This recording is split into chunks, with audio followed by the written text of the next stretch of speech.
Olá pessoal, tudo bem? Eu vou falar com vocês hoje sobre um livro que eu li em 2019, provavelmente o melhor livro que eu li no ano que passou, que é esse daqui, ó. O Guia para os Perplexos, de um economista, tá? Chamado E.F. Schumacher. Escreve igualzinho ao piloto de Fórmula 1, tá? E apesar de ser um livro escrito por um economista, ele é muito mais um livro de filosofia, vai tocar quase nada em economia, que na verdade é a base do pensamento do Schumacher, para que depois ele formule a sua parte de teoria econômica, num livro que está na prateleira para ler, que é o Small is Beautiful, né? O Pequeno é Bonito, em que ele vai fazer uma defesa, pelo que eu entendi, das pequenas empresas, dos pequenos negócios. Então o Schumacher escreveu um livro com o pensamento filosófico dele, que levou ele a essas conclusões econômicas. E eu fiquei muito surpreendido com esse livro. Eu não esperava que ele fosse realmente tão bom quanto ele realmente é. Ele começa com uma situação bastante curiosa. Ele coloca uma forma de uma alegoria, de uma metáfora, não refleti muito ainda sobre, mas ele coloca uma experiência real dele, que ele estava visitando um daqueles países do leste europeu no final dos anos 80, então ainda tinha o regime comunista, aquele negócio todo. E ele foi procurar se orientar, não falava o idioma do país, e abriu um mapa, né, daquele país, daquela cidade, e olhou ao redor para poder se orientar no mapa. Viu que tinha uma grande catedral na praça onde ele estava, então ele falou, vou procurar essa catedral no mapa para poder saber onde eu estou. E não achava a catedral, né? Aí ele ficou meio perdido, aí acabou perguntando para uma pessoa, a pessoa deu as indicações para ele, mas ele ficou curioso, achou uma pessoa que falava inglês, né? E perguntou para ela por que aquela catedral não estava no mapa. E ele falou, não, nós não botamos esse tipo de coisa no mapa, né? Esse tipo de coisa, o que ele queria dizer? Esses símbolos religiosos. Então, dentro da concepção do regime, não havia espaço para aquela concepção religiosa, para uma catedral. Então, no mapa feito pelos burocratas, eles não indicavam ela lá, né? Aí ele apontou, mas ó, aquele prédio ali da prefeitura tem e tal, etc. Mas o que chamou a atenção do Schumacher, o fato de não existir no mapa não quer dizer que aquela catedral não existisse na realidade. Isso para ele foi um insight, um grande estalo, que existem coisas na realidade que a filosofia moderna, que o pensamento moderno excluiu dos seus mapas mentais, dos seus mapas de conhecimento. Então o Schumacher coloca como se a nossa visão, o nosso pensamento fosse um grande mapa para nos orientar, para nos guiar, para que nós possamos tomar as melhores decisões. Só que quando a filosofia moderna ela varreu as questões da transcendência, as questões do que está além e colocou dentro daquela visão do visível, né? Que só existe aquilo que é visível, que nós podemos captar pelos sentidos, e o resto tudo é teoria, então não é verdade, não tem como comprovar, se não tem como comprovar, não tem como se importar com isso. Quando tirou essas outras coisas do mapa, nós ficamos perdidos, porque nós tiramos de um mapa algo que está na realidade, tá? Então esse é um livro que vai mostrar isso. Não é um livro, veja que não é um livro muito grosso, né? Eu vi, tem uma tradução antiga em português, é difícil achar, mas talvez ache em sebo. Aí eu acabei comprando em inglês mesmo, né? Esse é um lado bom de poder ler inglês, que os americanos, principalmente, eles traduzem tudo. Então a gente acaba tendo uma fonte disso daí. Apesar de que é nascido na Alemanha, eu não sei se ele escreveu esse livro em inglês ou em alemão, tá? Então esse livro ele vai partir dessa ideia de um mapa, né, um guia para nós vivermos nossa vida. E esse guia ele faz questão que existam os marcos, que tenha uns marcos que nos possam orientar.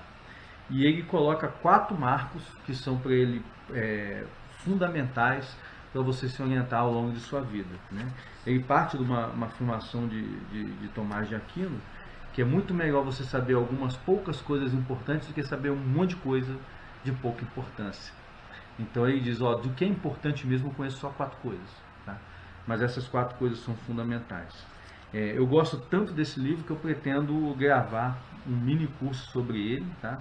Tratando dessas 4 coisas que o Schumacher coloca. E eu vou só citar para vocês quais são essas 4, porque de repente vocês podem se interessar, tá? O primeiro é o que ele chama de níveis de existência. Então existem no mínimo 4 níveis de existência. E mais ou menos vai seguir aquela coisa do mineral, do vegetal, do animal e do homem, tá? Mas ele vai colocar uma coisa interessante aí, uma pedrinha de mais interesse. Ele vai quase que fazer uma equação matemática, tá? Você sabe com certeza que existe um material, a matéria, que ela é inerte, mas você sabe também que existe alguma coisa que é o vegetal, que tem uma diferença do vegetal para a matéria. Então ele vai chamar isso aí de um x a mais. Então ele vai dizer o quê? Que o vegetal é a matéria com um x a mais, que a gente não sabe o que é, mas ele deu o nome por exemplo, de vida. O vegetal tem vida e o mineral não tem, mas poderia chamar de qualquer outra coisa, né? E ele vai dizer também que o animal tem algo a mais do que o vegetal, né? Então ele vai botar mais um y, né, do que seria esse algo a mais.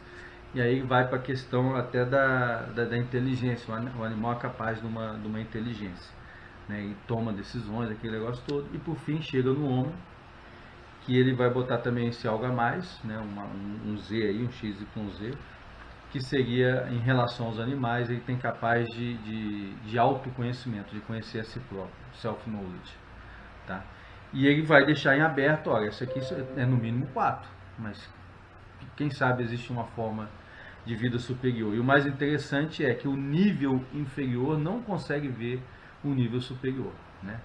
Ele não consegue entender essa diferença específica do número superior. Não é que não consegue ver, tá? Um animal consegue ver o homem, mas ele não consegue entender o que o homem tem de diferente em relação a ele. Então, né, poderia ter outros seres a mais. Outra é a adequação, que nós compreendemos as coisas, conhecemos a coisa através de um processo cerebral que ele chama de adequatio, né, que vem do latim, que é mais ou menos, a razão ela não nos vem pronta, nós temos que desenvolver habilidades para que nós possamos penetrar em determinados conhecimentos. Por exemplo, para eu apreciar uma boa música, eu preciso ter alguma coisa de conhecimento sobre a música, né? Senão eu vou ficar limitado a dizer, essa música eu gosto ou não gosto. Mas por que você gosta? E você não sabe expressar porque você gosta. Então isso é muito comum na arte, né?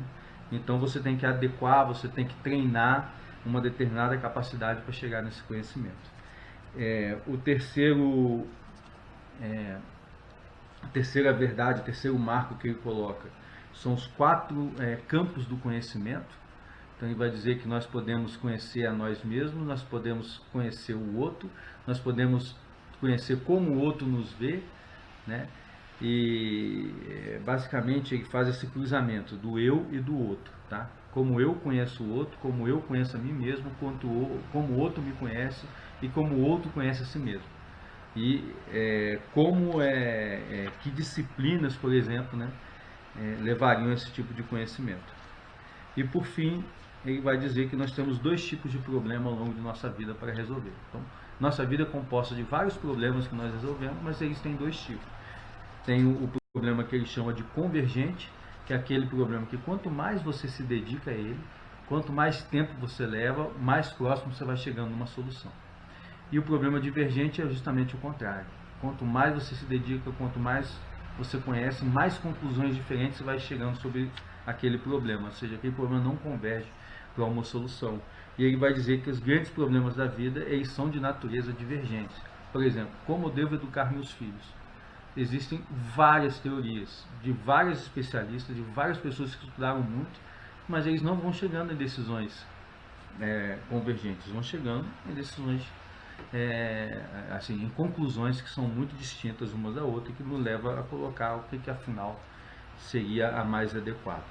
Então, não vou entrar aqui nesses 4 marcos, apenas colocando como ele divide esse livro, ele vai apresentando esses conhecimentos e conclui, né, faz a sua conclusão na importância de você não ignorar algo que existe na realidade só porque ela não casa com uma teoria filosófica ou científica que você tem na cabeça. Então, esse livrinho ele é realmente um espetáculo e eu deixo aqui como recomendação, um guia para os perplexos do E.F. Schumacher. Um grande abraço a todos.